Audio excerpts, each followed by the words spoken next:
He had crossed oceans no European captain had mapped so carefully. He had survived storms, ice, hunger, disease, and years at sea. But Captain James Cook did not die in the middle of the ocean. He died on a Hawaiian shore, surrounded by people whose world he had entered. On February 14, 1779, James Cook stood at Kealakekua Bay in Hawaii. Behind him lay the sea, the great expanse where he built his name. In front of him stood an island society, rich with its own leaders, sacred customs, fears, and rules of honor. To many Europeans, Cook was already a legend.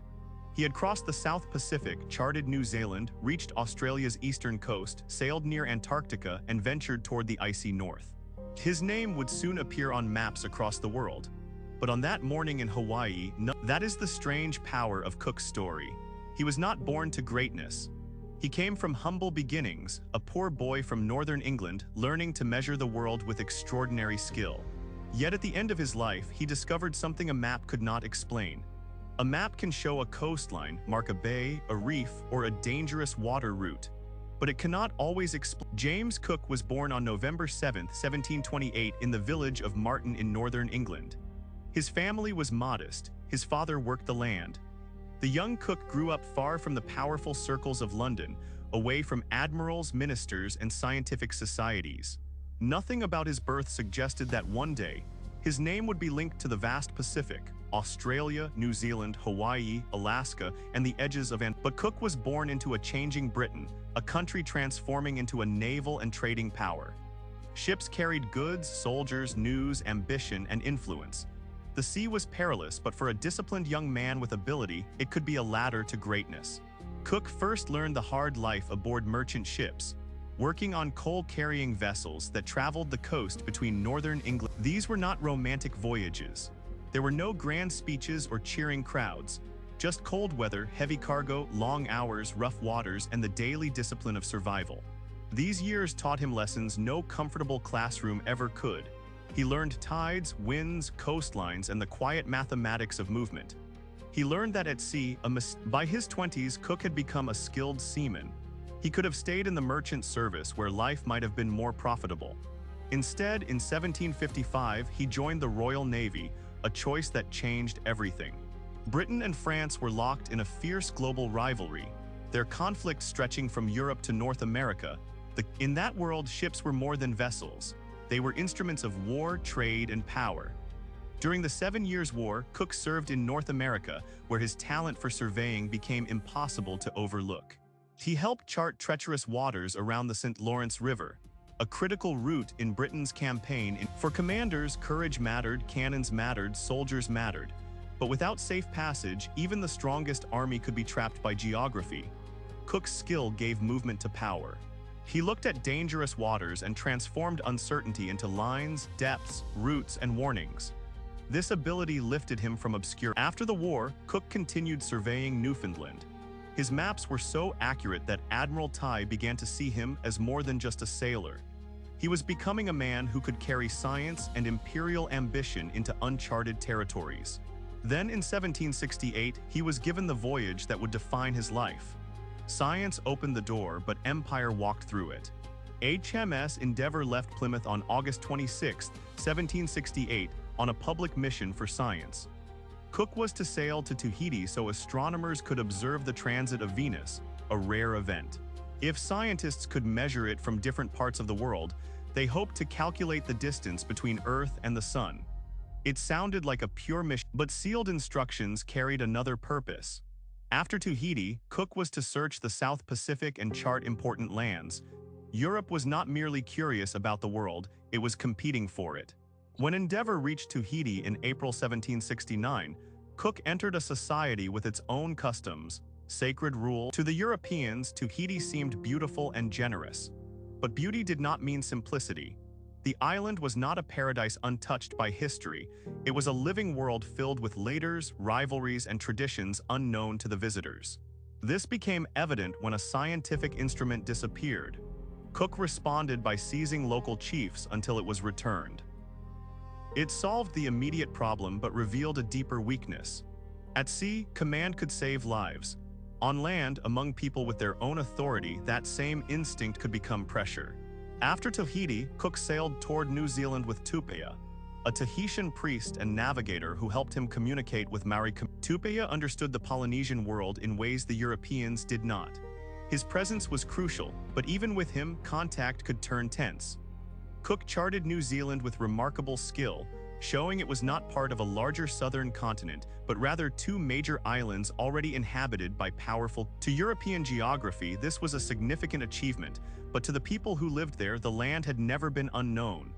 Then Endeavour crossed toward Australia. In 1770, Cook reached Botany Bay, claiming the eastern coast as New South Wales. To British maps, this was a great discovery.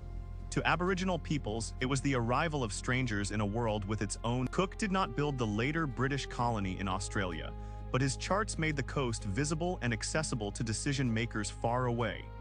Years later, in 1788, Britain began colonizing Australia. The map had become more than a record, it was a road. Cook returned to Britain in 1771, celebrated for the scientists and plants, but Admiral Tighe understood Cook's true value. He had shown he could lead men across vast distances, maintain discipline, and return with knowledge that changed European maps. So he was sent again. Cook did not find the southern continent, he destroyed a myth. His second voyage began in 1772 aboard HMS Resolution, this time seeking the. For generations, Europeans had imagined a massive landmass far to the south. Cook sailed into the cold, violent waters near Antarctica to test that dream. Icebergs loomed like walls, fog shrouded the ship. The wind cut through men who were already far beyond comfort and home. In January 1773, Cook crossed the Antarctic Circle, venturing farther into the southern cold than most sailors would dare. He did not find the great southern continent, but he did something equally important. He proved a powerful idea wrong. This is one of Cook's greatest achievements. He did not merely add lines to the map, he removed illusions from it. He showed that evidence could defeat fantasy, even when that fantasy had lived in European minds. Yet the second voyage was not solely a tale of ice. Cook returned to the Pacific again and again: New Zealand, Tahiti, Tonga, Vanuatu, New Caledonia, and South Georgia. Each stop added detail to European knowledge, but each meeting also carried risk.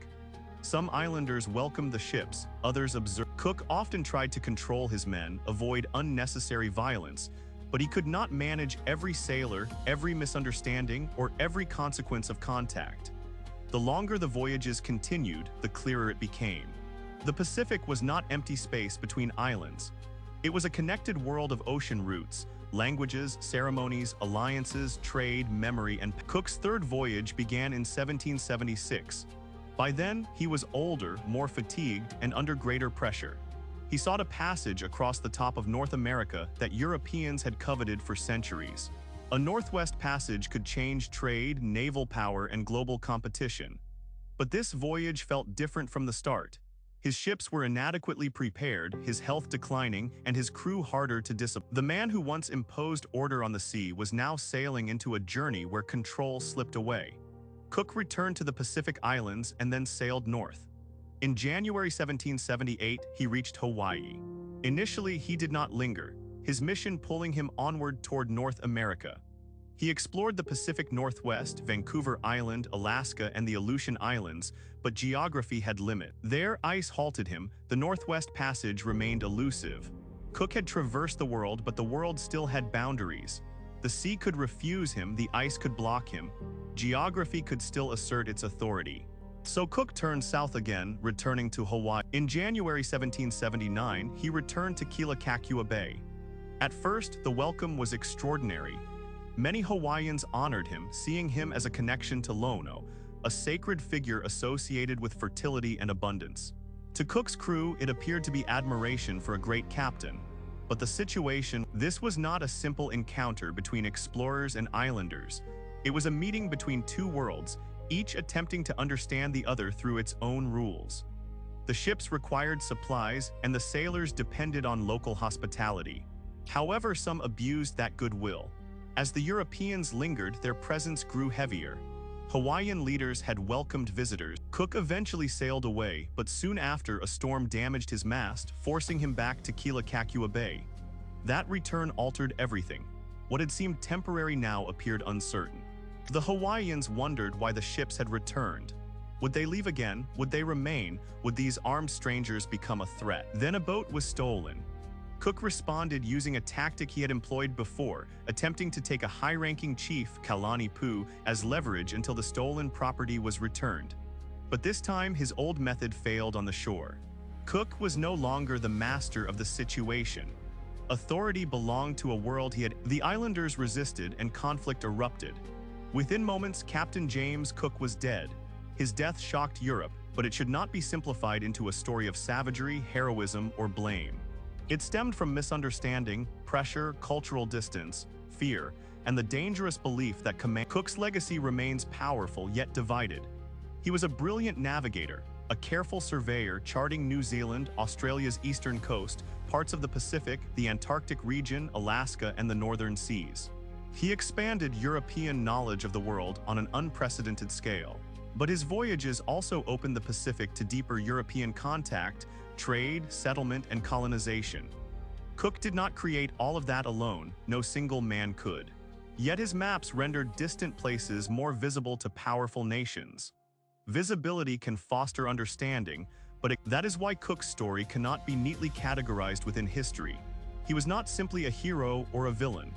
He was a man of talent, discipline, courage, and ambition, navigating an era that transformed maps into power. Cook's life leaves behind a complicated truth. Knowledge can expand the world, but without humility, he measured oceans with extraordinary skill, yet in the end he died because he stepped into a world his maps could not fully explain. James Cook did not discover empty worlds, he entered living ones. What do you think? Was Captain Cook mainly a brave explorer or a complicated figure of empire?